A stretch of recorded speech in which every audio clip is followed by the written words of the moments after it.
selanjutnya yaitu sambutan dari Ketua Cabang Persaudaraan Setia Hati Ternate Cabang Tebo. Kepada beliau, waktu dan tempat kami persilakan.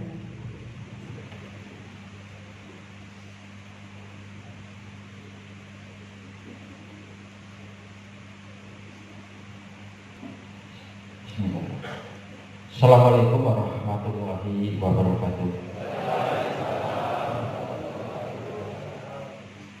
Innalhamdulillah, asyhadu an la ilaha illallah wa la syarika lah wa asyhadu anna Muhammadan abduhu wa rasuluh.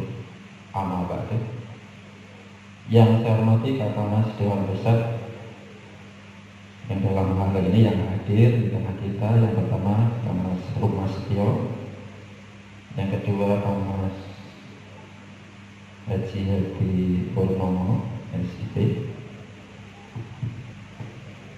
yang saya hormati Kakak Mas Bistomo Purwapus Sumatera Barat, juga Purwakadang Wiroanom juga hadir di sini dari nama saya dari Tebo.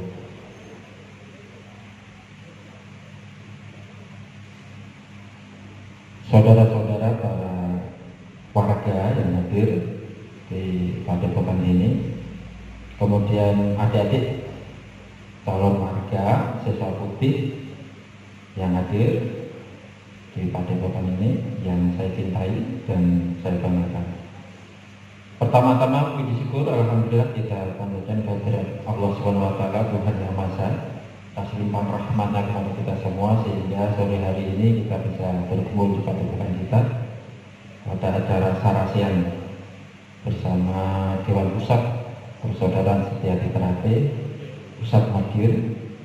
Mudah-mudahan acara ini tidak ada halangan apapun sampai paripurna nanti, dan mudah-mudahan ada barokahnya bagi kita semua. Amin. Amin ya rabbal alamin. Selanjutnya saya ucapkan selamat datang kepada Mas Dewan Pusat, terutama khususnya Mas Hedi yang baru pertama kali milih saya di sini. Mudah-mudahan beliau selalu diberikan kesehatan dan umur panjang sehingga bisa memberikan arahan, bimbingan pada kami semua yang ada di daerah.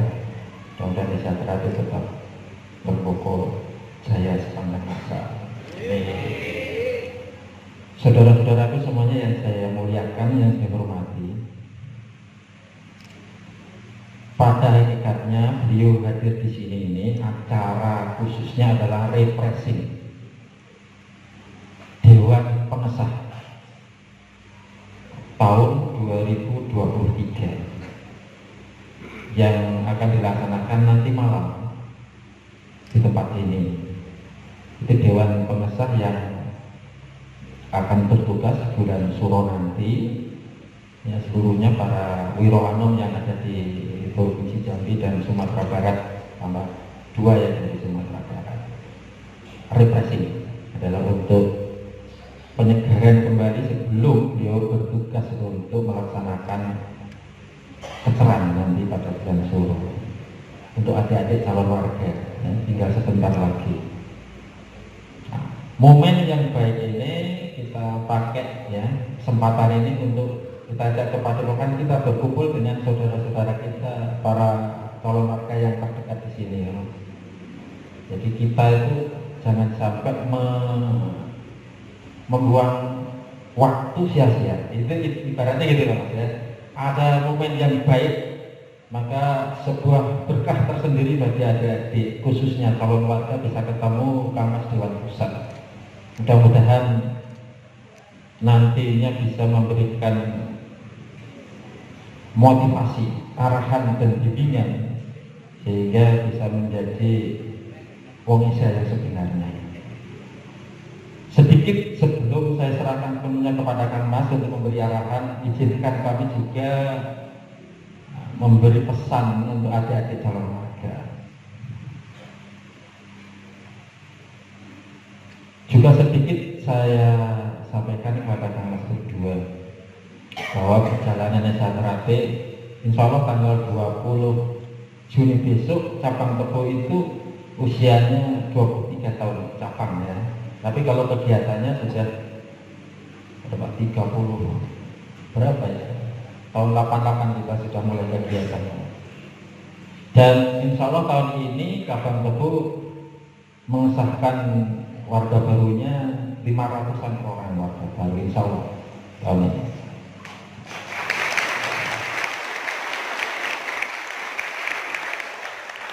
Untuk adik-adik calon warga punya komitmen ya, harus punya komitmen yang jelas. Jadi ketika mengikuti sejahtera T itu tujuannya jelas untuk menjadi orang sejahtera T yang sesungguhnya atau menjadi warga sejahtera T. Kalau untuk menjadi warga itu ya sederhana, gampang, latihan kemudian disahkan akan menjadi warga sejahtera T. Tapi patrikan di dalam jiwa kita untuk menjadi orang sejahtera T yang sesungguhnya. Orang sejahtera T yang sesungguhnya. Karena ketika kita coba memperhatikan banyak di antara yang sudah disahkan menjadi warga, masih banyak juga yang belum mampu menjadi orang SH yang sesungguhnya seperti yang diharapkan dalam ajaran sejahtera T. Nah, wong SH yang sesungguhnya sering kita dengar ada istilah SHyer. Nah, mungkin diserap dari bahasa Belanda mungkin masih ajar. Itu kalau bahasa Inggris gitu ya. SHR itu kalau bahasa Inggrisnya. Karena bahasa Belanda ini menjadi SHyer. Wong SH yang sesungguhnya itu maksudnya begitu. Wong SH yang punya jiwa dan karakter SH yang sesungguhnya. Ini yang harus kita coba berproses menjadi demikian. Seperti halnya beliau-beliau ini Dewan Pusat. Ini bukan hanya sekedar warga, itu kalau warga itu pasti ya. Beliau ini adalah disebut wong SH yang sesungguhnya atau SHyer. Beliau ini Wirotomo, perwira utama. Kalau di Dewan Pusat itu demikian. Ada Wiroanom. Nah, kalau dulu itu ada istilah semua belum dieksekusi kayaknya itu Mas ya. Ada istilah-istilah wacana demikian. Wirotomo itu 1 sampai 15 tahun, Wiroanom itu ya. Kemudian 15 tahun sampai 30 itu Wiroyudo. Kemudian 30 tahun ke atas ya kalau sudah di Dewan Pusat ya Wirotomo. Sama yang warga tingkat 1 ya, ada Satrio Anom, nah, dia baru disahkan. Kemudian 5 tahun kalau nggak salah itu wacana dulu itu 5 tahun dia rajin aktif, dia akan di punya nama Satrio Yudo, Satrio Madio. Kemudian 10 tahun berikutnya Satrio Tomo. Jadi 15 tahun baru bisa ngikuti program Kowiro kan gitu Mas ya. 5 tahun 5 itu dulu saya pernah dengar wacana demikian. Baik adik-adikku semuanya, calon warga khususnya, betul yang ingin ya saya harapkan terpatri betul itu untuk menjadi orang yang sesungguhnya, memiliki karakter dan jiwa Islam. Ada 5 yang harus dipupuk dan ditanam dalam-dalam sehingga kita mampu menjadi ya, karakter kita. Apa itu? Yang saya udah ngasih pasrah jiwa raga kita kepada Tuhan Yang Maha Esa. Tapi bukan pasrah bongkokan ya, bukan istilahnya. Pasrah itu bukan pasif, tapi pasrah yang aktif. Dalam bahasa agama kita itu menjadi takwa kepada Tuhan Yang Maha Esa. Taat. Tentu untuk dimulai dari seperti halnya ilmu kita, ilmu mengenal diri ya, dimulai dari sana. Mengenal diri, tahu diri, sehingga tahu bentuk atau tugas kita sebagai manusia. Apa itu? Mengabdi. tidaklah menciptakan jin dan manusia kecuali itu mengabdi. Itu dalam agama kita jelas di sana. Maka desa Trate juga dididik ya, di dalam sebagai manusia yang penuh pengabdian, sehingga pada gilirannya akan mampu menjalankan ketaatannya, ketaatan pada Tuhannya masa. Kalau pernah saya sampaikan, taat yang utama ya taat dari awal lahir ya taat pada orang tuanya, gurunya, para pelatihnya, pemberi ilmu, kemudian pada Rasul pembawa risalah dalam agama kita, dan taat kepada pemerintah beserta produk hukum yang dilahirkan, dan taat kepada aturan-aturan kehidupan di masyarakat. Jika kita mampu menjalani ketaatan inilah kita akan menjadi orang yang selamat. Nah, orang taat itu akan menjadi orang yang mulia di sisi Allah Subhanahu wa taala. Karena disebutlah orang yang mampu menjaga ketakwaannya menjadi muttaqin. Orang-orang yang keterima, insya Allah, amin, Allahumma amin. Ini yang pertama, jiwa atau karakter yang harus tertanam di dalam jiwa kita. Yang kedua, ada istilah berani tidak takut mati. Nah, itu karakter orang yang sejahtera itu berani tidak takut mati. Kalau para sesepuh kita itu selalu menyampaikan gitu. Urip orang jaluk, yang itu mas ya, mati nggak daftar gitu. Urip orang jaluk mati nggak daftar. Hidup tidak meminta, mati pun kita nggak perlu mendaftar, karena itu wajib. Maka itu berani. Iya kan mas? Jadi kita harus punya sifat yang demikian agar kita menjadi orang yang kuat. Sama didikan kita, kalau nggak salah didikan kita itu orang yang kuat, orang yang nggak bisa dikalahkan. Orang yang nggak bisa dikalahkan itu adalah orang yang setia. Nah, seperti pelajaran kita, falsafah kita jelas. Manusia dapat dihancurkan, manusia dapat dimatikan, tetapi manusia tidak dapat dikalahkan selama manusia itu setia kepada hatinya sendiri. Kalau nggak salah falsafah kita jelas demikian. Artinya apa? Kita dididik untuk menjadi orang yang tidak terkalahkan. Itu karakter yang harus kita miliki. Kemudian yang ketiga,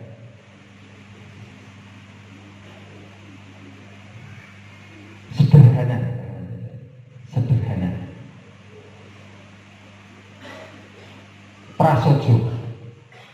Prasojo dalam segala hal, baik penampilan kita, ucapan kita, sederhana. Orang yang banyak belajar itu pasti akan sederhana, dan dia akan semakin tinggi menghargai orang lain, perbedaan dan sebagainya. Apa yang disampaikan itu menyederhanakan. Jadi orang yang banyak belajar itu pada akhirnya ada menyederhanakan hal-hal yang bagi orang lain itu sulit, yang bagi orang lain itu ruwet, tapi bagi orang-orang yang banyak belajar, insya Allah seperti kita semua ini adalah manusia-manusia pembelajar, maka kita akan mampu menyederhanakan segala hal, sehingga dalam praktek hidup kita juga akan selalu sederhana. Ini yang harus terpatri di dalam jiwa dan karakter kita. Kemudian yang keempat, ada soal kecil remeh mengalah, soal prinsip dan besar baru bertindak. Penyejahtera itu nggak suka rebutan hal-hal yang sepele. Tetapi kalau masalahnya besar, hubungannya dengan harga diri, kehormatan dan sebagainya, baru bertindak. Nah ini kadang-kadang malah sebaliknya, masalah kecil dibesar-besarkan. Yang awal pendekar itu pantang melakukan itu ya. Masalah remeh digede-gedein. Tidak. Ya, bagi kita masalah sepele remeh sudah ngalah saja. Tapi kalau sudah ada hubungannya dengan harga diri martabat kita baru bertindak dan mampu menyelesaikan sampai tuntas. Itulah jiwa Esa Berarti yang sesungguhnya. Kemudian ada calon warga, ingat karakter yang harus kita miliki yang kelima sekarang adalah suka memayu hajuring kaum. Suka memayu hajuring kaum. Mudah diucapkan, tetapi sulit untuk dilakukan. Itu sering kita dengar. Kita nggak akan mampu melakukan yang namanya memayu hajuring kaum kalau kita sendiri belum mampu membuat baik diri kita dulu. Maka tingkatan yang benar memayu hajuring kaum itu dimulai dari diri sendiri, yakni membuat baik diri kita sendiri, memayu hajuring diri. Ya, membuat baik. Artinya apa? Berbuat, jadilah orang baik. Orang baik itu yang bagaimana? Ada pertanyaannya. Orang baik itu yang bagaimana? Orang baik itu adalah orang yang segala apa yang keluar dari dalam dirinya itu selalu membahagiakan orang lain.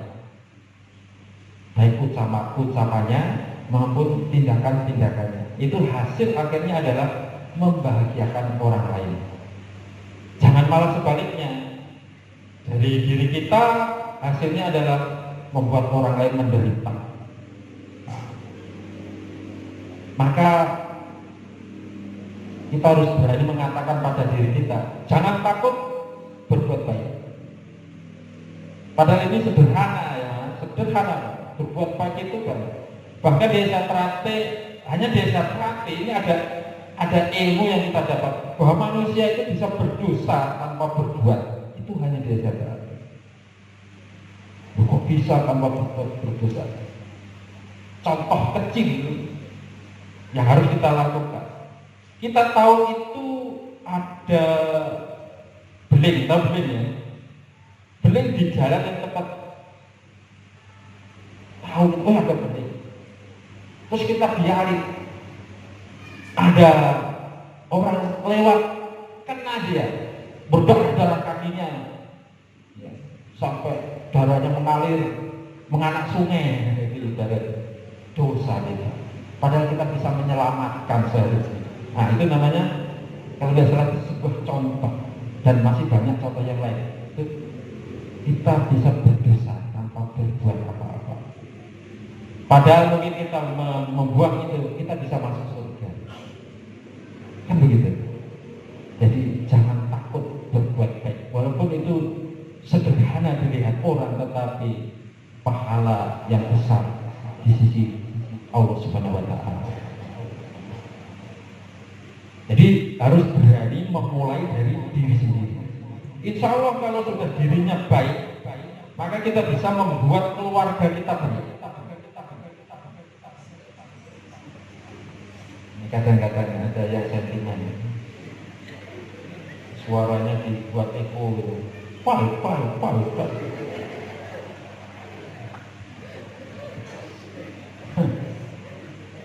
Dan begitu ya, dimulai dari sendiri. Insya Allah kalau dirinya kita keluarga kecil kita itu juga baik, bisa menjadi model, gitu ya. Tetangga kita tuh bisa melihat keluarga kita tuh harmonis, baik dilihat, enak dijadikan contoh. Jika sudah demikian, maka insya Allah kita bisa membuat baik namanya lingkungan kita, karena kita bisa menjadi contoh yang baik. Maka itulah baru kita bisa disebut insya Allah memayu hajuring kaum, membuat baik lingkungan kita, alam sekitar kita, karena memang kita adalah sampel yang baik untuk berkehidupan. Jadi dimulai dari diri sendiri. Dan ini berproses. Maka bisa sampaikan dari semuanya, khususnya keluarga. Jadikan diri kita menjadi manusia-manusia pembelajar. Ya. Sehingga banyak wawasan kita bisa menjadi tertuntun hidup kita, terarah. Ya. Karena sebenarnya keinginan hidup kita itu hanya satu, kita bisa kembali ke rumah kita yang sesungguhnya. Maka segala sesuatu yang kita lakukan, niatan kita adalah ibadah. Termasuk di dalam ruangan kita ini teman-teman. Ini adalah thalabul ilmi. Ini adalah majelis ilmu. Maka inilah orang-orang yang dimuliakan. Makanya saya mengajak kepada saudara-saudara, para pelatih, dan ini calon-calon pelatih juga kalau sudah putih. Karena ini majelis ilmu, ilmu itu mulia. Maka proses dalam latihan juga harus mulia. Tidak boleh melakukan apa yang sekarang disebut bullying. Jangan sampai terjadi membuli. Karena yang melatih dengan yang dilatih itu sama-sama menjalankan perintah Tuhan Yang Maha Allah Subhanahu wa taala. Maka suasananya harus menjadi mulia karena ilmu itu mulia. Dulu saya ingat ini Kang Mas Sepuh ketika berlatih, pelatih dulu itu kalau ngomong dengan kita yang dilatih itu juga bahasa halus. Itu kalau di Jawa ya, karena kita mayoritas Jawa, maka pelatihnya itu ya pakai kromo bahasanya. Itu mengajarkan kita bahwa kita itu menjadi orang-orang yang penuh etika. Dan saya katakan demikian, tidak ada, kalau sekarang ada ini para warga melihat ada kejadian-kejadian di YouTube dan sebagainya, itu sama sekali juga di luar konteks pendidikan biasa terakhir. Nggak ada namanya pelatih digebukin pakai toyak, itu nggak ada. Zaman saya juga nggak ada deh. Itu orang-orang yang sombong. Kita bela diri diajarkan untuk menghindar ales, bukan digebukin kayak itu. Itu ngawur. Dan tapi itu juga boleh masih sudah terlanjur. Tapi menjadi contoh jelek. Contoh juga ada satu yang jelek ya, nggak baik saja. Jadi makanya boleh. Itu ya.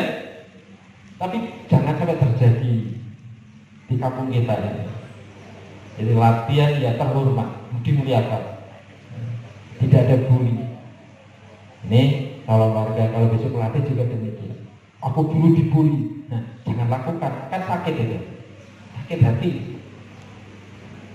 Banyak yang dilakukan orang-orang sekarang itu sukanya mengkritik komentar, itu luar biasa. Kita ini Pak Gurun, ya Pak Gurun yang dikemas organisasi, wataknya dengan para sesepuh itu ya sendiko dawu. Ya, kalau nggak cocok sikap kita diam. Ojo ngomel, malah kadang-kadang ngomong yang enggak dengan orang tua, nggak bagus. Bahkan kalau orang tua kita itu menyampaikan itu kualat apa? Sengsoro, bahasanya begitu mas ya, sengsoro ketulo-tulo. Maka jangan lakukan itu. Ya. Tetap muliakan orang-orang yang memberi ilmu pada kita. Ya. Terutama yang paling utama yang memberi ilmu ya orang tua kita. Maka muliakanlah orang tua kita. Sekali lagi, dalam berlatih saya titip pada adik-adik, ciptakan suasana yang menyenangkan dan selalu memuliakan. Ya. Bahasa-bahasanya yang santun, tidak menghadik, tidak ada bahasa-bahasa kasar atau sarkasme. Jika pernah terjadi, maka tinggalkanlah. Kita semua juga sudah mengikut latihan ajaran. Nah, kebetulan beliau ini, Mas Rum ini, dan teknik pelatihan di pusat dari saya masih latihan, dia sudah di bidang itu. Teknik ajaran. Mungkin saya nggak salah menyampaikan itu ya, insya Allah enggak nanti. Jadi proses dalam latihan yang itu nanti. Mudah-mudahan di sini juga nggak terjadi. Saya kira itu yang perlu saya sampaikan, saudaraku. Selalu semangat ya, selalu semangat. Nih calon warga, waktunya tinggal sedikit. Mungkin sebentar lagi tes warga ya, tes warga belum ya tes akhir. Siapkan segalanya, segala sesuatunya, dan selalu bahagia. Ciptakan hati kita selalu bahagia dan berarti jangan jadi beban. Ya, jadi berlatih itu jangan jadi beban. Niatkan setiap langkah kita adalah ibadah. Karena akhir dari apa yang kita lakukan ya, akan dapat pahala. Jadi apapun di SHTRAT itu karena dilakukan dengan pengabdian tadi, maka ranahnya itu adalah akhirat. Maka di SHTRAT itu sering saya lihat tidak ada transaksi duniawi yang sebenarnya, tidak ada.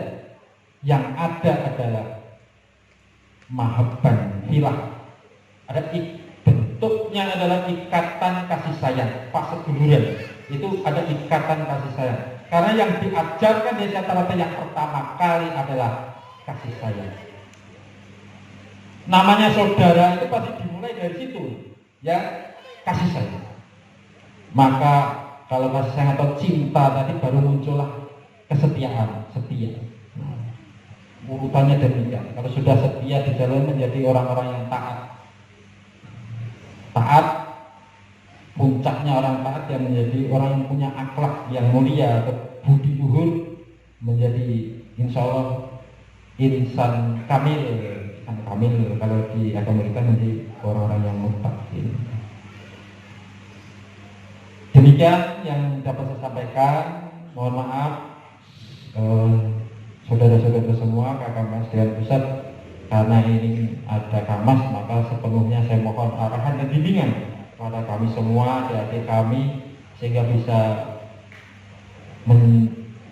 mengikuti langkah-langkah kamas semuanya untuk menjadi wong SHTRAT yang sesungguhnya.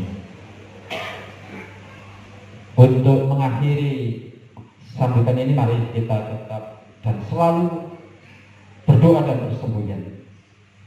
Selama matahari masih bersinar, selama bumi masih diberi manusia, selama itu pula persaudaraan setia HTRAT tetap jaya, kekal abadi selama-lamanya.